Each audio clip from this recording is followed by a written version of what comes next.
আসসালামু আলাইকুম, আমি ডক্টর আসমা তাসনিম খান, চর্ম ও যৌনরোগ বিশেষজ্ঞ। কাজ করছি মেডিকেল ডিরেক্টর এবং কনসালটেন্ট হিসেবে ইডব্লিউ ভিলা মেডিকার সাথে, এবং অ্যাসিস্ট্যান্ট প্রফেসর হিসেবে আছি নর্দার্ন ইন্টারন্যাশনাল মেডিকেল কলেজ এবং হসপিটালে। আজকে কথা বলবো অনেক কমন একটা টপিক নিয়ে। বেসিক্যালি এটা একটা ছেলেদের প্রবলেম, যৌনরোগ জড়িত সমস্যা। এটা হচ্ছে দ্রুত বীর্যপাতের সমস্যা অথবা প্রি ম্যাচিউর ইজাকুলেশন নামে আমরা যেটাকে ইন্ট্রোডিউস করি। অনেকেই মনে করেন আপনারা যে আমার দ্রুত বীর্যপাত হয়ে যাচ্ছে, আমি কাঙ্ক্ষিত সময় পর্যন্ত ধরে রাখতে পারছি না, আমার ওয়াইফকে আমি স্যাটিসফাইড করতে পারছি না, এরপর আমি কি করব, এই বুঝি আমার জীবন শেষ হয়ে গেল।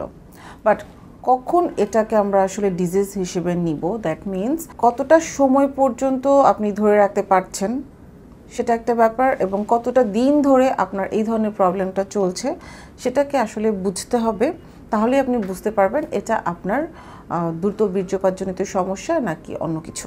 আমরা সাধারণত ডক্টররা বলি, আপনি আপনার স্ত্রীর যৌনাঙ্গে আপনার যৌনাঙ্গ প্রবেশের 1 মিনিটের পূর্বেই যদি আপনার বীর্যপাত হয়ে যায় সেটাকে প্রিম্যাচিউর ইজাকুলেশন বা দ্রুত বীর্যপাত বলছি, কিংবা আপনি আপনার স্ত্রীর সাথে সহবাসের পূর্বে, দ্যাট মিনস আপনি আপনার যৌনাঙ্গ ইন্ট্রোডিউস করার পূর্বেই যদি আপনার বীর্যপাত হয়ে যায়, দ্যাট মিনস আপনার ওয়াইফের কাছে গেলেই যদি আপনার বীর্যপাত হয়ে যায়, সেই ক্ষেত্রে এটাকে আমরা বলবো প্রিম্যাচিউর ইজাকুলেশন অথবা দ্রুত বীর্যপাতের মতো সমস্যা।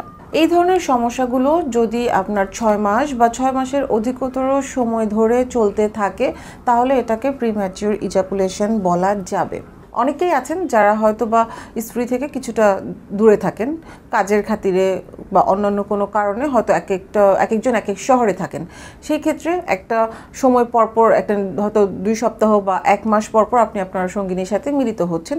সেই ক্ষেত্রে দেখা যেতে পারে যে আপনি যখনই আপনার সঙ্গিনীর কাছে যাচ্ছেন সেই ক্ষেত্রে কিন্তু প্রথমবার বা দ্বিতীয়বার পর্যন্ত আপনার এই ধরনের দ্রুত বীর্যপাতের মতো সমস্যাগুলো হতে পারে। কিংবা এমন হতে পারে যে আপনি মনের ভিতরে অনেক ধরনের এক্সাইটমেন্ট তৈরি হচ্ছে, আপনি আপনার সঙ্গিনীর সাথে আজকে রাত্রে মিলিত হবেন, এটা নিয়ে আপনি বিভিন্ন ধরনের কল্পনা করছেন, বিভিন্ন ধরনের প্ল্যানিং করছেন, এক্সাইটমেন্ট ফিল করছেন আপনার মধ্যে। সো যখনই আপনি রাত্রেবেলা যখন আপনার সঙ্গিনীর কাছে যে মিলিত হলেন, তখনই দেখা গেল যে আপনি নিজেকে স্যাটিসফাইড করার আগে বা আপনার ওয়াইফকে স্যাটিসফাইড করার আগে আপনার বীর্যপাত হয়ে যাচ্ছে। সো এই ধরনের জিনিসগুলো কিন্তু আমরা অনেক ক্ষেত্রেই নোটিস করি।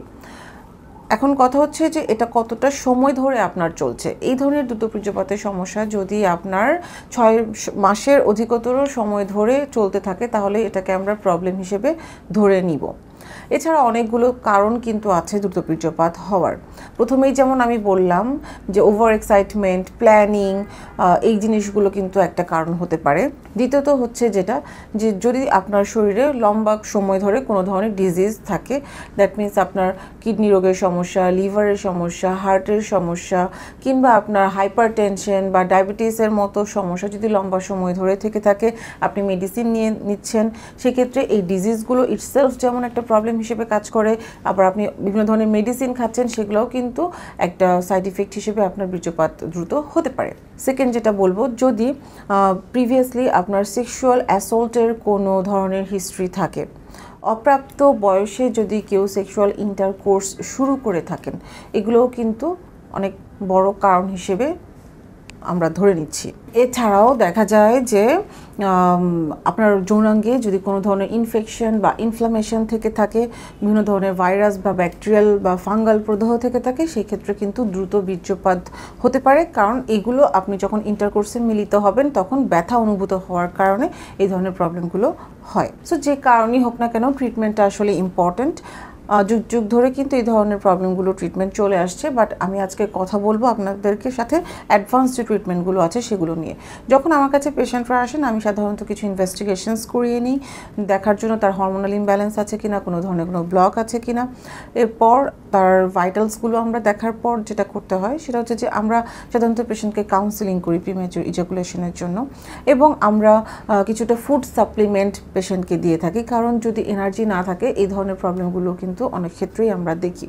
এবং অ্যাডভান্স যে ট্রিটমেন্টটা আপনার এই প্রিম্যাচুর ইজাকুলেশনের জন্য সেটা হচ্ছে যে আপনার পিআরপি থেরাপি বা আমরা পি শট বলে থাকি এটাকে। এক্ষেত্রে আমরা পেশেন্টের ব্লাড কালেকশন করার পর এটাকে সেন্ট্রিফিউজ করে হোয়াইট ব্লাডটা এবং রেড ব্লাডটা আলাদা করে নিচ্ছি। এবং এই যে হোয়াইট ব্লাডটা, এই হোয়াইট ব্লাডের মধ্যে প্রচুর পরিমাণে প্লেটলেট থাকে।